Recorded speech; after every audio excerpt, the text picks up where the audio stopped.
आपने 2,72,000 का चेक दिया? जी नहीं। अरे भाई, जैसा केस है वो बता रहे हैं, और वो बाउंस हो गया। हाँ ठीक है, और कोर्ट ने आपको 1 साल की सजा दी है। ठीक है, दोनों केसों में स्थिति है। आप बताइए क्या कहना आपको। मेरा कहना ये है हम्म। कि मेरी जो चेक बुक है, मेरी चेक बुक मेरी साथ में मेरी दूसरी पत्नी की श्रीमान लक्ष्मीबाई पटेल है। आपकी 2 पत्नियां हैं? मैं पहले से शादीशुदा था। अच्छा अच्छा। मेरी एक लड़की थी, लड़की 5-6 साल की थी। तो मेरी लड़की को छोड़ करके मेरी पहली पत्नी अपने मायके में बैठ गई, सालों बैठी। अच्छा। अब वो लड़की को संभालने वाला कोई था नहीं। अब मेरी फुटपाथ में दुकान थी, मैं किसी तरह लड़की को सुबह स्कूल छोड़ देता था, क्रैच में छोड़वाता था 5 बजे तक, 5 बजे से वहां से लाकर अब मैं बेटी को अपने पटरी में जहाँ दुकान लगाता हूँ वहां बैठाता था। अब उसको मेरी माँ भी डेथ हो गई है लगभग 25 साल पहले। घर में कोई ऐसा नहीं था कि बेटी को संभालता। अब मैं बेटी को लेकर के अपने पत्नी के पहली पत्नी के पास आया तो वो बोली ना हम लड़की को रखेंगे और हम दिल्ली जाएंगे। स्थिति में मुझे दूसरी शादी करने की जहां मैंने बात करी तो उनको मैंने लड़की को दिखा दिया कि मेरी ये लड़की है, मेरी पहली पत्नी से ऐसा विवाद चल रहा है। तो बोले ठीक है हम शादी करेंगे। हमने बोला हमारी लड़की को पहले तुम 1 महीना अपने घर में रख के दिखाओ, अगर तुम हमारी लड़की को संभाल सकोगे तो हम शादी करेंगे। हम लड़की को अपने शादी करने जा रहे थे, उनके घर में 1 महीने तक के लिए लड़की को हमने छोड़ दिया। जब हम उन्हें लौट के आए तो देखे कि ये लगा कि वो लड़की को संभाल लेंगे, तो हमने उनके ऊपर विश्वास कर लिया। अब जैसा हम कहते हैं वैसा तुम करो। बोले कि देखो तुम्हारी पहली पत्नी का तो तलाक हुआ नहीं, पत्नी तुम्हारा भरण पोषण के लिए दावा करेगी, धारा 125 मेंटेनेंस का, तो उसको खाना खर्चा देने के लिए कोर्ट आर्डर करेगी तो क्या करोगे। मैंने बोला अगर न्यायालय जैसा आदेश पारित करेगी उस आदेश का हम पालन करेंगे। न्यायालय आदेश करेगी कि उसको भरण पोषण की राशि देने की ऑर्डर करेगी, हम देने के लिए तैयार हैं। तो बोले ठीक है फिर हम अपनी लड़की की शादी तुम्हारे साथ कर देंगे। उनके सहयोगी जहां मैं उनकी पत्नी की जो माँ भारती पटेल जो जिससे शादी करने जा रहा था उसकी माँ लक्ष्मी पटेल और दिनेश पटेल उनके पिताजी ने एक अधिवक्ता केपी पांडे एडवोकेट कटनी और भंजन पटेल एडवोकेट अधिवक्ता कटनी। तो भंजन पटेल अधिवक्ता मेरी सास के जीजा जी लगते थे जो एडवोकेट थे, और वो एक केपी पांडे उनका सीनियर एडवोकेट था। उन्होंने ये कहा था तो तुम्हारा पहली पत्नी से तो तलाक हुआ नहीं है, पहली पत्नी के रहे तो तुम किसकी शादी करते हो और मान लो पहली पत्नी भरण पोषण की दावा करती है तो क्या करोगे। हमने बोला भाई न्यायालय सबसे बड़ी पावर है, न्यायालय जैसा आदेश करेगी हम न्यायालय के आदेश के मुताबिक जितना ऑर्डर करेगी हम उतना देने के लिए तैयार। तो बोले तुम दिल्ली में फुटपाथ में अपना दुकान चलाते हो तो तुम अपना दुकान चलाओगे या पटनी कोर्ट में केस लड़ने आओगे। बोले लड़की जिस क्षेत्र की होती है उसी क्षेत्र में वो अपना कोर्ट में केस करने का उसका अधिकार था। बोले जो तुम्हारी पहली पत्नी है वो कटनी की है तो वो अपने नजदीकी न्यायालय कटनी में कोर्ट में केस करेगी। तो तुम दिल्ली में व्यापार करके कटनी आओगे क्या। मैंने कि मुझे ना आना पड़े। तुम ऐसा करो कि शादी करने जा रहे हो अपनी लड़की को दिल्ली लेकर के जा रहे थे तो तुम वहां जाकर के ये शादी कर लेना और जब वहां से ये लोग आए तो चेक बुक में साइन करके दे देना। तुम्हारी पत्नी को भरण राशि जितना अदालत तय करेगी उतनी राशि तुम्हारी पहली पत्नी को सरता पटेल और बबली पटेल को करेगी। ये कहकर तो उन्होंने चेक में मेरे सहित दस्तखत करा करके ले आई।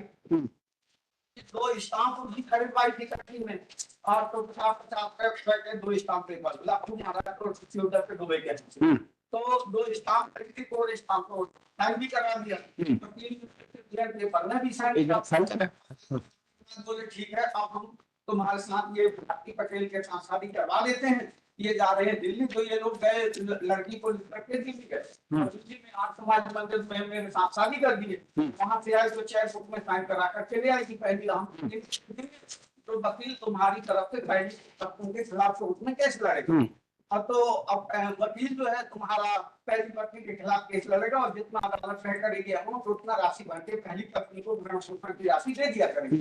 ये कह करके उसने मेरे से चेक बुक में साइन करा के मंगवा लिया था। उसके बाद कुछ समय के बाद जब मैं वापस आया तो मैंने उनसे पूछा कि मेरी पहली पत्नी ने जो भरण पोषण का जो दावा किया है, तो उस दावा में कितना पैसा कोर्ट ने ऑर्डर किया, कितने चेक आपने मेरी पत्नी को दिए? तो तब उसने बताया, बोले कि हमको चूतिया समझते हो कि हम ये चेक उसको दे देंगे। तो सास कहती है, तो मैंने बोला क्यों?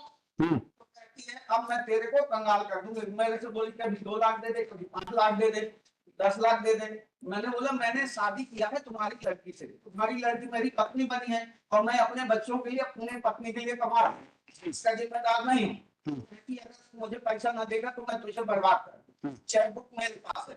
तो जब इस तरह से ऐसा बोला उसने, तो मैं दिल्ली गया पत्नी के पास, मैंने बताया, मैंने बोला तेरी माँ को उल्टा चाल चल रही है, तो ऐसा कर वो मेरे जितने भी चेकों में साइन करा के लेके आई तेरी माँ, और स्टाम्प कुंडी सब में, तो उससे वापस ले ले। कहती है नहीं, तुम मेरे नाम पे पूरी प्रॉपर्टी, दिल्ली का मकान और गांव की जितनी जमीन है सारी मेरे नाम से करवा दो, तब मैं कागज लेके आऊंगा। तो मैंने बोला ऐसा मैं नहीं कर सकता हूँ। तो उसने फिर बाद में लास्ट में मैंने बोला ठीक है मैं करवा दूंगा, तू चल। तो मैं पत्नी को गया दिल्ली से लेके आया, और जब मैंने पत्नी को बोला तो अपनी माँ से मांग, मैं पहले से तो दे नहीं रही है। उसने बोला तो मांगी, तो कहती मेरी माँ नहीं दे रही है। उसकी माँ कहती है कि ना मैं लड़की को भेजूंगी और ना ही तेरे काम चैट होगी, कुछ भी नहीं। तो फिर जब मेरा विवाद हो गया तो पत्नी को तभी ले जाने लगा। मैंने बोला अब तू चल, फिर मैं इसको देख लेगा। तो मेरी पत्नी भी जाने के लिए तैयार नहीं हुई। तब मेरे को समझ में आ गया कि इनके षड्यंत्र में ये खुद शामिल है। ऐसी स्थिति में फिर मैंने 2-3 लक्ष्य भी मारे उसको, साथ को भी। मैंने पत्नी को जब तुम नहीं जाने दे रही, मैं उसको खींच के 2-3 लक्ष्य। तो उसमें अब इसके बाद भी लड़की को इधर उधर गायब कर देती थी साहब। 1 महीना 1.5 महीना तक वो लड़की को कहीं इधर भगा दे, कहीं उधर भगा दे। मैं 1-1.5 महीने तक उसके घर के आसपास रहता था, लेकिन वो दूसरे भी रिश्तेदारों के सपोर्ट में, लेकिन वो लड़की नजर नहीं आती। उसकी माँ ऐसे लड़की को गोल कर देती। मैं परेशान होकर के वापस दिल्ली चला, और जैसे मैं दिल्ली का, फिर मैं दोबारा गया, मैं अपनी ऑटो लेकर के आया, जब इसको जबरदस्ती बैठा के उठा के ले जाऊं। जैसे ही मैं आया तो उसने कुत्ता दौड़ा के सर में से कट। मैं हालांकि कपड़े इतने मजबूत पहन के आया कि कुत्ता अगर मेरे को काटे, अभी तो कुत्ते का दांत टूट सकता है, लेकिन कपड़ा मेरा नहीं टूट सकता। तो मैंने डबल कपड़े, डबल लीना कस के आया था, क्योंकि मैं समझ गया था इनकी चाल नीति।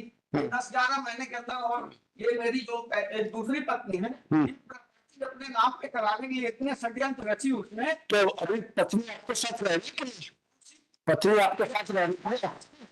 उसने 2 बार गोली खा ली। पहला बच्चा 7.5 महीने का पेट में मार दिया। वो मेरे को बोली तेरी, अब जब शादी हो जाने के बाद, अब वो लड़की कह गई, मेरी दूसरी पत्नी कहती ये लड़की को या तो मार के फेंक दे, ये लड़की को भगा दे, पहली पत्नी की लड़की को। मैं बोला मेरी पहली पत्नी वो लड़की है, उस लड़की को मैंने तेरे घर में 1 महीने पहले रख दिया। तूने देखी थी मेरी लड़की काली थी कि गोरी थी, कैसी थी? अब तू क्यों नहीं बोली कि मैं ये लड़की को काली लड़की देखूंगा तो मेरे काला बच्चा पैदा होगा? बहाने बनाती रही, कहती है किसी तरह से। उसके बातचीत करने का तरीका ये था, मेरी बातों से तंग आकर के लड़की को मार के फेंक दे या लड़की को भगा दे। मैं बोला लड़की का बाप मैं पहले भी था और आज भी मैं वही हूँ। मैं लड़की को तेरी बातों में आके न मार सकता न भगा, तेरे को जो करना है कर। उसने गोली खा ली। एक बार 4 महीने का बच्चा था, उस बार बच गई। मैं पड़ोसियों से पूछा कि इसको उल्टी आ रही है तो क्या करना चाहिए, तो लेडीजों ने बताया मोहल्ले की कि जब किसी के बीच तो पेट में बच्चा रहता है तो हिचकी उल्टी सबको आ रही है। अरे तो अपनी केस का बताओ, केस का बताओ। हाँ, ये कहानी उससे जुड़ी हुई है। तो मैं उसको अस्पताल नहीं ले गया। सुबह खुद बोली मैंने पैकेट की गोली खा ली थी और मैं रात भर उल्टी करती रही, तो मेरे को अस्पताल नहीं ले गए। मैंने बोला लेडीजों ने मोहल्ले के ऐसे बताया, इस वजह से मैं नहीं ले गया। फिर दोबारा 7:30 बजे फिर उसको ने गोली खा ली। उसके बाद में अब जब वो दिल्ली से मेरे साथ आई तो उसके बाप ने, अब माँ ने बोला कि लड़की भी हमारे पास, तेरी सोसाइटी तेरा कितना हमारा फैन माचा है, लड़की को भेजेंगे ना तेरे कर ले।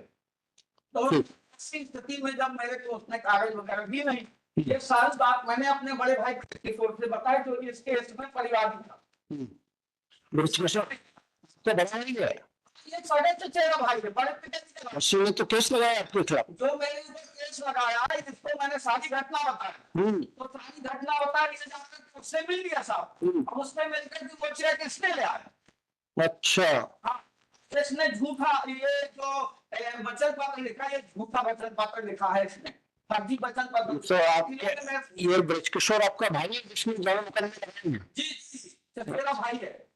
अच्छा। मेरे 4 भाई होते हैं और इसके पिताजी दूसरे नंबर के, मेरे पिताजी तीसरे नंबर के।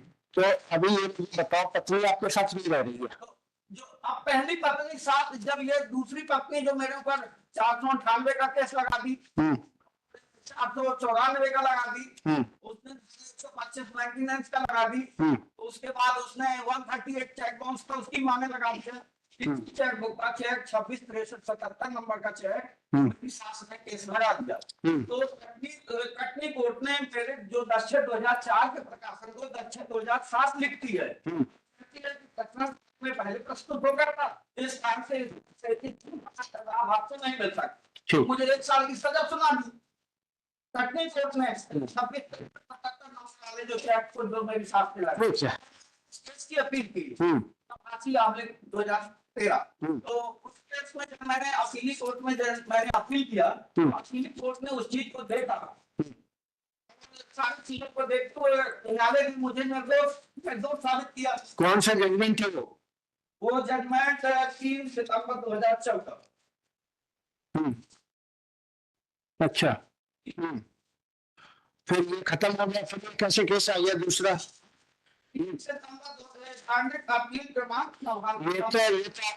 ये तो आपकी सास ने लगाया था। सास ने लगाया था।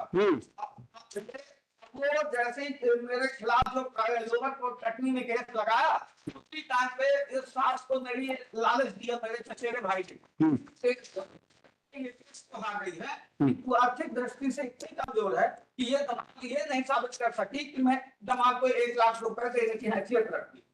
तो इस तेरे गरीबी के कारण उसकी कहानी भी बनाई, और कहानी बनाने के बाद तो केस जीत नहीं पाई। जब मैंने सारी चीज पेश कर दिया कि उसका बैंक का लेजर भी मैंने पेश कर दिया, मैंने बोला चल संपत्ति कुछ भी हो वो भी बता, मेरे तूने मेरे ऊपर कहानी बनाई थी कि मैंने दमाग को 1 लाख रुपए दिया था, मैंने इससे पैसा मांगी तो इसने चेक किया।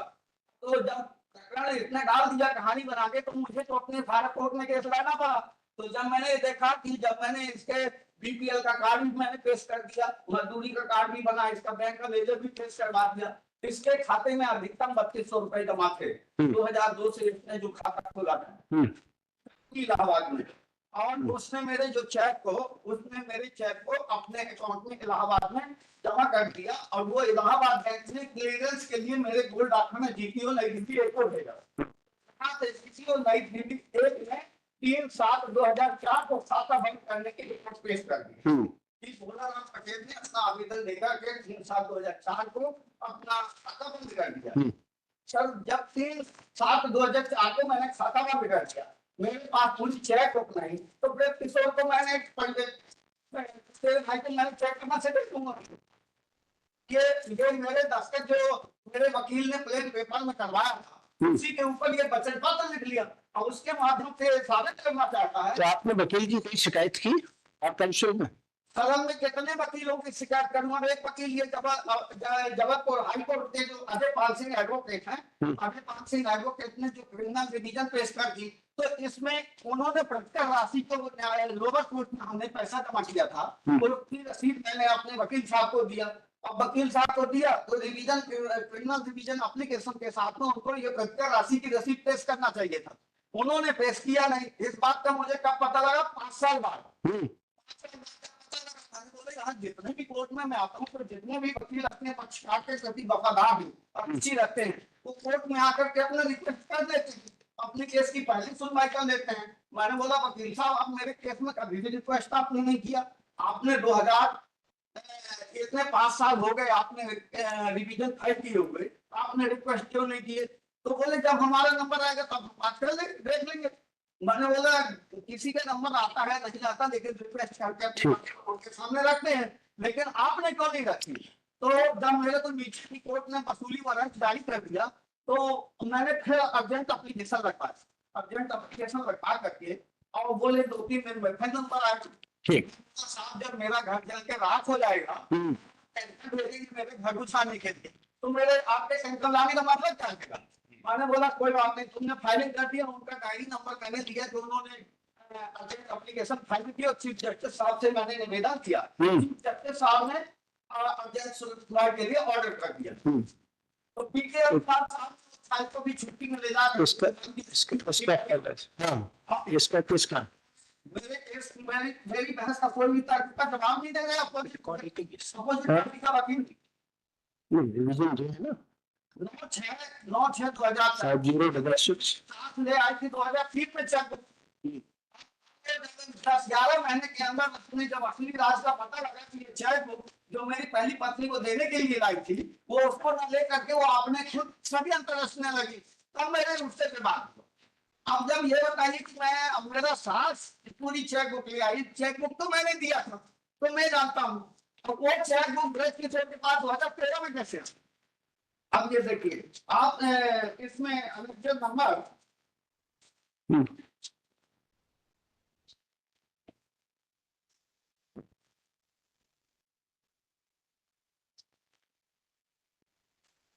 और पास में मेरे साथ जो फोटो काफी पड़ी थी पुरस्कार राशि की रसीद तो मैंने न्यायालय के पेश कर दी है। मुझे इसमें ये धारा नहीं मालूम कि कौन से आदेश के तहत न्यायालय मेरे ये डॉक्यूमेंट सोच न्यायालय लेकिन एक वकील साहब ने कहा कि अंतर्गत आदेश 41 नियम 27 विवाद प्रक्रिया संहिता के तहत। अरे भाई क्रिमिनल केसेस में विवाद प्रक्रिया संहिता नहीं लगती है, नहीं मालूम धारा 65 के तहत भी दिया जा सकता है, एक वकील कहता है कि 482 के तहत दिया जा सकता है, तो मुझे कोई एक्ट पता नहीं है, लेकिन चाहे धारा 65 के तहत हो, चाहे 482 के तहत हो, चाहे आदेश 41 नियम के तहत हो, आपके पास अपना स्वयं का विवेक अधिकार है और न्यायालय जो उचित समझे उसके तहत ये डॉक्यूमेंट्स न्यायालय मंजूर करे। कितना पैसा जमा कर चुके हैं नीचे? मैं 40,800 40,800 दोनों प्रकरण में मैं जमा करता। अच्छा ठीक है।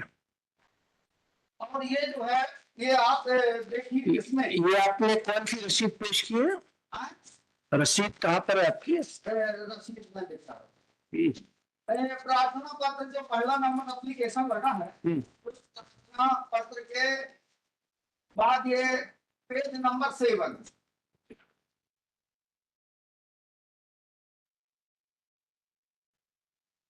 पेज नंबर 7 प्रकरण क्रमांक 50/2019 सेम मैटर है 50/2019। तो पेज नंबर 7 पर तो आपका ये department of post 266-377 amount for arrest बल्ला, ये क्या है? कौन सा? ये आपने जो डॉक्यूमेंट पेश किया ना उस पर ये क्या है? दिखाइए थोड़ा फाइल। नहीं फाइल दिखाने का मिस्टर काउंसिल ये आपने डॉक्यूमेंट पेश किया है ना, ये देखो यहाँ पर मजाक का कोई काम नहीं है, समझ रहे हो ना? जो भी है आप अपनी पूरा टाइट बात रखिए, ठीक है? तो ये राशि की रसीद 12/7/2017 को मैंने किया था, उसकी रसीद मैंने लगाया है। अच्छा 40,800 रुपए की। हाँ पेज नंबर। हाँ ठीक है देख लिया मैंने। हाँ ठीक है बताओ। इसके बाद में संता और बबली पटेल विरुद्ध भोलाराम पटेल ये जो खिलाफ पहली पत्नी ने भगत शोषक के लिए दावा किया था तो वो दावा कर दिया था, उसी की नोटिस दिखा करके मेरे वकील ने कहा तो देखो पहली पत्नी ने तेरे को ये दावा कर दिया, भगत पोषण की राशि देना पड़ेगा, तो ये कहकर चेक बुक में साइन करवा दिया था, मंगवा दिया था, तो मेरे चेक बुक में साइन करके देने का कारण ये था। अब वो किसको रिकॉर्ड? अरे अभी आपके इसमें एक मिनट भी नहीं आया ट्रायल कोर्ट से इस नोटिस का ऑर्डर हुआ है, इसमें ये आपका ये जो 5044 वही रिकॉर्ड दोनों के लिए लगा पेश कर रहे हैं। ये कैसे दोनों? नहीं परवाह अलग अलग है भाई, लेकिन इसी चेक बुक का चेक नंबर 26 नहीं लेकिन केस अलग अलग है भाई, दोनों केस अलग। तो एक में मूल दस्तावेज आ गए, एक में फोटो। अरे भाई रिकॉर्ड तो दोनों को बनाएंगे तभी तो जजमेंट होगा आपका, ऐसे कैसे होगा? मैं भेज किया 50-60 में। नहीं एक इसमें 288 जो अपील है ना इसमें नहीं आया। हाँ रिकॉर्ड दोनों आएंगे, देखिए ये दोनों के लिए क्यों नहीं भेजा?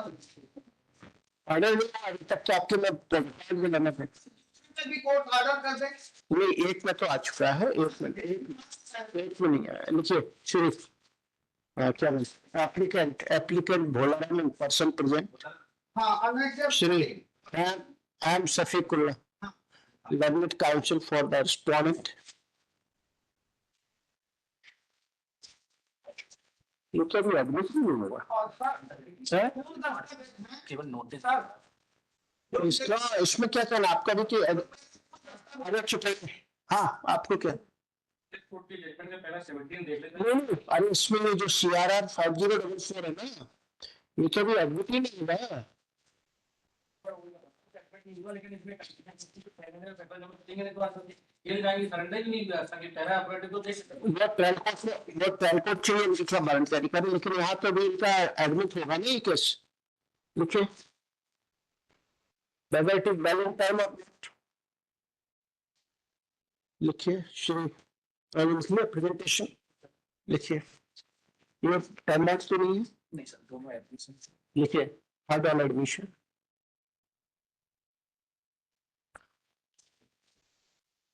होगा वही फैसला तो उसी में लागू होगा। वो दोनों प्रकरण लोअर कोर्ट में एक साथ सुनवाई किए थे, अपीली कोर्ट में भी एक साथ किया, चलो तो डिवीजन में भी एक साथ दोनों मैटर की सुनवाई हो। करेक्ट। तो रिकॉर्ड आ जाना दो अभी, रिकॉर्ड के लिए कितने दिन का समय न्यायालय देगा? अब रिकॉर्ड आएगा तब लग जाएगा, तो कोर्ट जब रिकॉर्ड आएगा तब केस लगेगा। सर आप रिकॉर्ड कॉल के लिए ऑर्डर कर दीजिए, रिकॉर्ड का ऑर्डर कर दिया, कोर्ट को जाके आप खुद ही आइए, फिर जाके ला सकते हो रिकॉर्ड। न्यायालय से बड़ी पावर किसी के पास नहीं है। न्यायालय हम लोग के अंदर चेक करें तो न्यायालय पेश करें। सितंबर में चल, रिकॉर्ड आएगा। अरे भाई सुनिए ना, आपको अटेंड करिए, रिकॉर्ड हमें दीजिए, बाद में देखेंगे। नेक्स्ट, अपना अभी अभी कोई ऑर्डर नहीं होगा जब तक रिकॉर्ड नहीं आएगा। Yes mister Verma, yes. Unfortunately, this is what we did. I applied it.